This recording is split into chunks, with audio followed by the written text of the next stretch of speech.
ప్రపంచంలోనే అత్యంత బలమైన పార్టీ ఏది ఉందంటే ఈరోజు భారతీయ జనతా పార్టీ అని చెప్పేసి గర్వంగా చెప్తున్నాం. భారతీయ జనతా పార్టీ మీద గతంలో చేసినట్లుగా ఈ పార్టీ మతతత్వ పార్టీ, లేదంటే ముస్లింలకు వ్యతిరేక పార్టీ, అవన్నీ కూడా పాత పదాలు.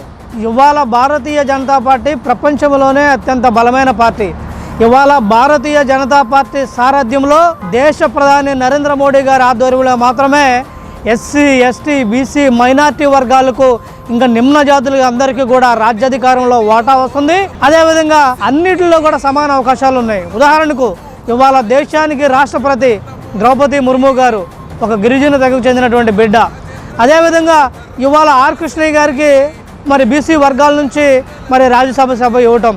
ఇదే రాష్ట్రంలో పాకా సత్యనారాయణ గారు ఒక చిన్న సామాన్య కార్యకర్త నుంచి ఇవాళ ఈ స్థాయికి వస్తే అదిగాడికి రాజ్యసభ సీట్ ఇవ్వటం. అనేక రాష్ట్రాల్లో ముఖ్యమంత్రులుగా కార్యకర్త స్థాయి నుంచి, ఎందుకంటే మిగతా పార్టీలకు భారతీయ జనతా పార్టీకి ఉన్న తేడా దేశ ప్రధాని నరేంద్ర మోడీ గారే పెద్ద ఉదాహరణ. ఒక ఛాయ్ వాలా దేశానికి ప్రధానమంత్రి అయ్యాడంటే ఇవాళ భారతదేశంలో ఉన్న ఏ పార్టీలోనైనా అది సాధ్యమా అని చెప్పేసి నేను సూటిగా ఈ విపక్ష పార్టీలన్నింటిని కూడా ప్రశ్నిస్తున్నాను. భారతీయ జనతా పార్టీలో మాత్రమే సామాన్యులకు రాజ్యాధికారంలో చోటు కల్పిస్తుంది. ఇవాళ ఈ రాష్ట్రంలో ఉన్న వైద్య ఆరోగ్య శాఖ మంత్రులు సత్యకుమార్ యాదవ్ గారికి మరి వాళ్ళ ఒక సామాన్యుడికి మంత్రి పదవి వచ్చిందంటే అది కేవలం అది ఒక భారతీయ జనతా పార్టీ వల్ల మాత్రమే సాధ్యమవుతుంది.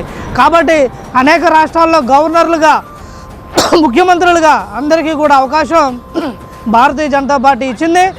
ముమ్మాటికి కూడా ఎస్సీ, ఎస్టీ, బీసీ, మైనార్టీ వర్గాలకు రాజ్యాధికారం భారతీయ జనతా పార్టీ దేశ ప్రధాని నరేంద్ర మోడీతోనే సాధ్యమని చెప్పేసి బలంగా సూచిస్తున్నాం.